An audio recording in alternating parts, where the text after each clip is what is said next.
Welcome to the Queen of Awakening podcast, where you can learn how to leverage your energy for thriving relationships, better vitality, and more prosperity. Hosted by Jessie Cole.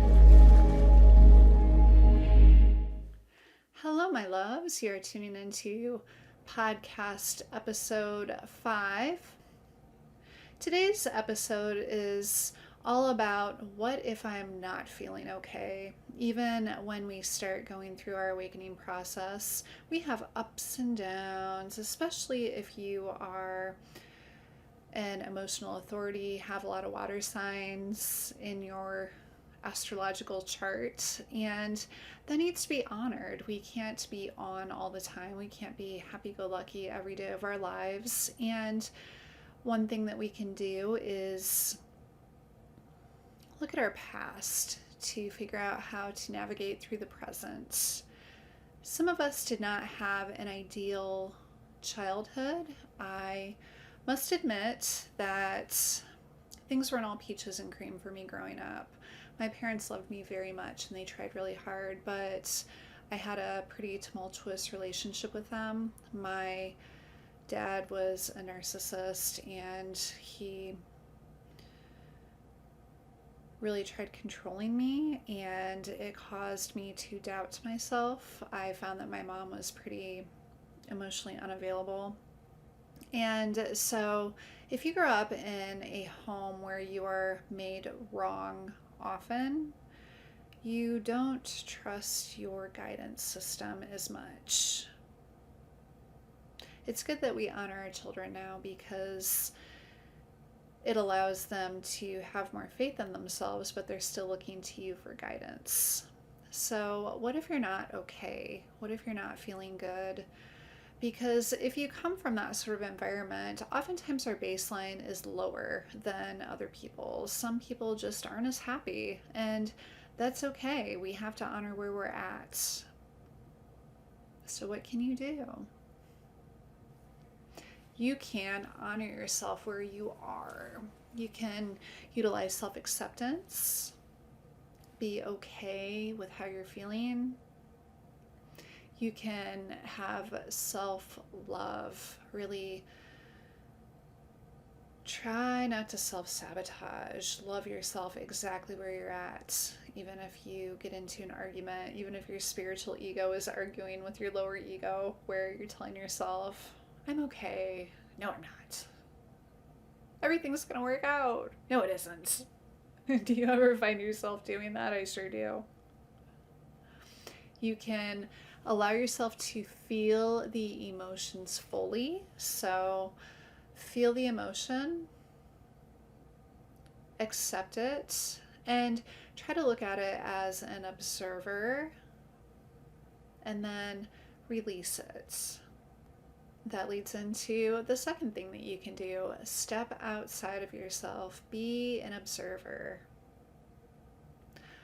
Oftentimes, if we are in a lower vibrational state, what we are feeling is not reasonable. Sometimes you know this is not reasonable. With observation, it is easier to be more aware and mindful of how unreasonable our ego mind can be. The ego will try to hijack the situation. It will try to make the other person wrong. It will try to make you wrong, whatever you're going through, whatever you're ruminating on. When you become the observer, it can help get you out of your ego mind. So just make this a practice. I just recorded a Ho'oponopono meditation, and this is a powerful meditation. It actually helped to close down a facility in Hawaii that had violent offenders by a doctor that just said the Ho'oponopono meditation for them. So a practice that I've been observing is whenever my ego gets in the way and tries to make somebody that I'm not getting along with wrong, I just picture them in my head, myself even, and repeat the Ho'oponopono meditation, which is, I love you. I'm sorry. Please forgive me. Thank you. You can repeat this for as long as you need to. It's a powerful practice that you can use, and it kind of redirects your energy, and it can help to diffuse the situation and hopefully clear it up. Number 3, find rituals that help. You can read inspirational books, self-help books. That way you can put these items into practice when you are feeling in a lower energetic state. You can listen to uplifting things. My go-to is often Abraham Hicks. It can take me from a really, really low vibration to a not so low vibration. Do you need solitude? Or do you need to reach out to somebody? We oftentimes handle our lower states differently.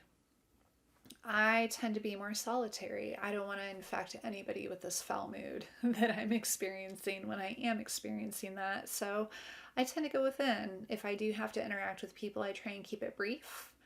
I try to communicate my needs with people, that I need to be alone, that I'm barely functioning, that I'm having trouble just existing today. I told my husband that the last time, and he was very compassionate, but speak your truth. Don't make people guess. A lot of people overthink things and they'll think that they did something wrong, and they don't understand that you're just in a lower vibe state, and they don't know unless you tell them. How are they going to know? It's important to find out what soothes you. What do you need?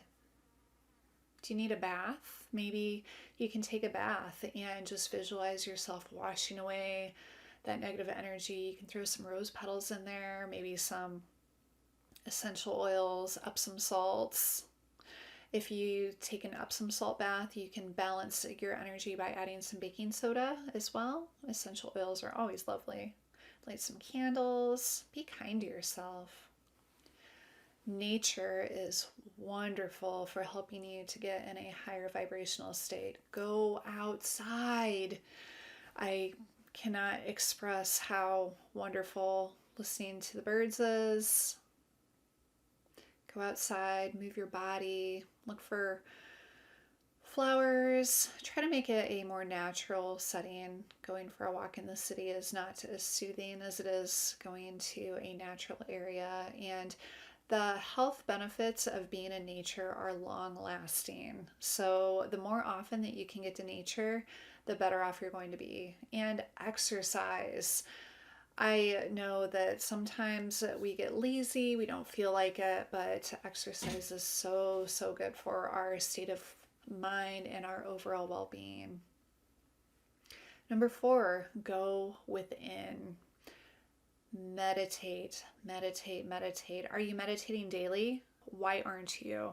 This is a practice that you need to develop. It is something that you need to make a ritual. Get your ass on the meditation mat. Find a dedicated spot in your house. It can be a closet. It can be the corner of your bedroom. It will actually change the energetic state of the area that you meditate. One of my dear friends can sense energy, and she said that she could really feel it where I meditated. I'm actually recording this on my meditation pillow. How fun is that? Fun fact.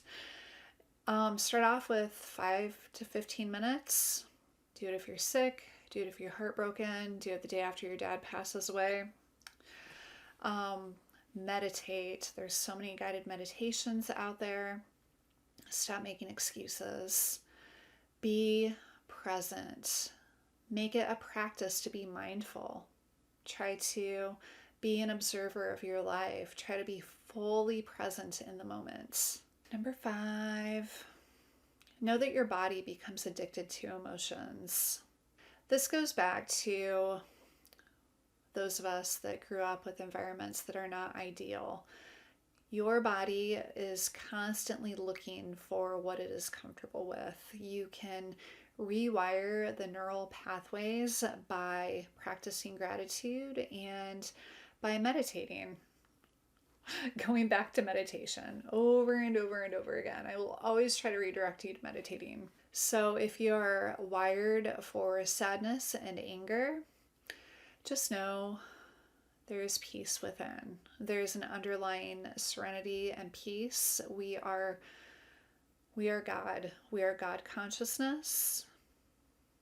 We are source manifested in physical bodies, and there's always peace within. We just get lost in the minutia of the day. We get distracted by hard conversations. We get distracted by stressful events with people. So just be aware, be mindful, and pay attention while you are being present to where your baseline is. Are you constantly angry? Are you constantly stressed? Are you constantly irritated?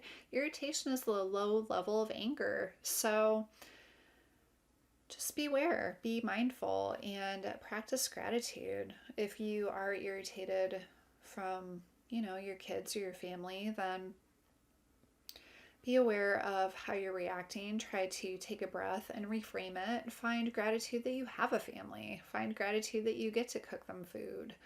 I know that I get really annoyed having to cook all the time because I am into yoga and mindfulness and stuff like that. So I like healthy meals, but that requires a lot of cooking. And I try to find gratitude that I'm able to make these delicious meals for my family all the time. All right, number 6. Practice contentment with the little things. In our society, we are taught to chase happiness. Go to college, get a degree, find that job, find that spouse, buy that beautiful house with the white picket fence. Then what? Are you satisfied? Are you satisfied with that job? Are you satisfied with your spouse? More than 50% of marriages now end in divorce. I got a job in a chemistry lab. I went to school for biology. Couldn't find a job in Indiana that was full-time, so I ended up in a chemistry lab. I was miserable, fucking miserable. And so that degree doesn't always lead you to happiness. There's so many people that are underwhelmed, that feel fearful of leaving their job because they make too good of money. So try to find contentment in the little things that you do. Find contentment in that cup of coffee, by that phone call, by having that little brief flash of intuition where you thought of somebody and they sent you a message. Find contentment in having a good meal. Find contentment in just existing. Just being alive is such a gift. Find contentment in your drive to work. Maybe you spot an eagle. Maybe you're able to see a red-tailed hawk. Find joy in that. There's so many things to be joyful of. Find gratitude in the little things. Number 7, be mindful of your interactions. Be aware of who you can turn to help lift your mood. Know who's going to build you up and know who's probably going to bust your balls. Who is going to make you feel even worse if you reach out to them? Maybe it's crapshoot. Maybe it's family and you have difficult interactions with them. Sometimes it can be really good. Sometimes it can be really bad. That's family for you. They are our best source of contrast, our greatest source of contrast in this life. Know that kindness spreads. So maybe if you're feeling down, if you have to go to the store, try to focus on somebody else. Try to make somebody else's day better. Do random acts of kindness. Number 7, give, volunteer, donate your time. That can help you feel so much better. Kindness is contagious. that can help to lift your spirits. If you're feeling low, you can volunteer at animal park maybe. You can volunteer for whatever floats your boat. Serve up food at a homeless shelter, and you can see just how good you have it. You can donate money if you don't have a lot of time. Don't even tell anybody about it. I do that pretty often. I pay $20 a month to 8 billion trees. There's this company that's going around and planting trees to help offset all the people that are in this world. And it's not something I brag about, it's just something that I do. I'm just giving an example and trying to promote them, actually, because the more people that do it, the more trees will be planted. And gosh, it just makes you feel so good whenever I see that it hit my credit card. I'm like, oh yeah, I'm doing that. That's great. I love being proactive about things like that. Number 9, be mindful of your habits and addictions. I must say, I must admit, I have had several awakening experiences. I still am not enlightened. I do enjoy to drink. I know that my habits are holding me back. It's not ideal. You're not going to ascend if you have a bunch of habits. You will not ascend to the next level if you are chained by your addictions. That was my inspiration to quit smoking cigarettes. God, I've had a lot of habits. So what I encourage you to do, if you do still have addictions, like a lot of people do, like myself included, observe yourself. Practice observation, practice mindfulness while you're drinking, practice mindfulness while you're high, practice mindfulness after you quit drinking. Even if you have trouble quitting drinking, even if you have trouble quitting smoking, pot or cigarettes, observe how you feel as soon as you wake up. Observe how you feel while you're going through your withdrawal symptoms. Try to abstain. See if you can go for a while without drinking. See if you can stop for a day. See if you can stop for the week. See if you can stop for a month. Notice how you feel while you are quitting. See how you feel an hour after you wake up, after you've gone on a bender, after you've had one drink even. Some of us have trouble with excess. Some of us have better self-control. By making yourself quit for a while, that will give you better self-control. Just be aware. Be aware, be present, observe. I'm going to cover some of the negative things that habits can incur, because everybody knows how fun alcohol can be, how fun smoking pot can be socially with people. Alcohol, it makes you happy in the moment. It affects the cerebellum, which controls memory and emotions. It forces the body to create serotonin and endorphins, which are responsible for regulating our emotions, our sense of relaxation and happiness. The more often you drink, the more vulnerable your brain becomes to the effects of alcohol. This can make your moods more volatile.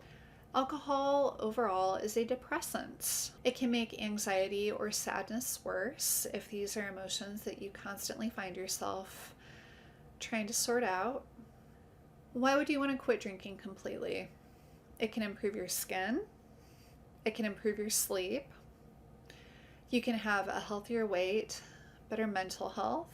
You have improved immunity, enhanced nutrition, better memory, reduced risk of cancer and heart problems. Pot stimulates the brain to produce dopamine, the THC does.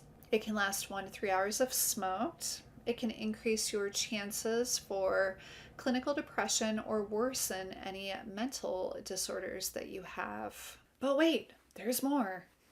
Withdrawal, you can feel irritable, restless, unable to sleep, It can make you anxious. It can cause sadness and paranoia. It can cause delusional thinking, irrational fears, and bizarre behaviors. If you know any potheads, maybe they struggle with this. Maybe you struggle with this. And last but not the least, energetic imbalances. Number 10. If you have blockages in your energetic field, you are working out of your lower 3 chakras. We have the root chakra, the sacral chakra, moving from the bottom up. The root is at the base of the spine. The sacral is right under your belly button. Solar plexus is right above your belly button. Heart center is in your chest, throat, third eye, and crown. You have 7 chakras, and if you are living in a state of anger, sadness, if you find that you are stressed out often, you are living out of your lower 3 chakras. It makes it very difficult to access your heart center. When you meditate, it can help you to pull energy from source energy. It comes in through your crown. It goes out through the rest of your body. You can also pull energy from the earth. That is known as grounding. I'll have to do a whole episode on grounding now that I think about it. Go outside barefoot, by the way. If you are able to, take off your shoes, walk around outside. Another way to stimulate yourself if you live in colder climates and don't want to go outside where it's cold, take a stainless steel spoon and rub it on the bottom of your feet. That will help you ground. Grounding is important. If you find yourself feeling floaty, out of sorts, if you travel, you want to make sure that you ground. Back to energetic imbalances. I digress. So if you find that you're constantly angry, if you're constantly feeling stressed, you're living out of your lower 3 energy centers. You have an energetic blockage. You are not able to pull energy from the universal life force energy. That is where energy work can come in. Reiki is powerful. The emotion code is powerful.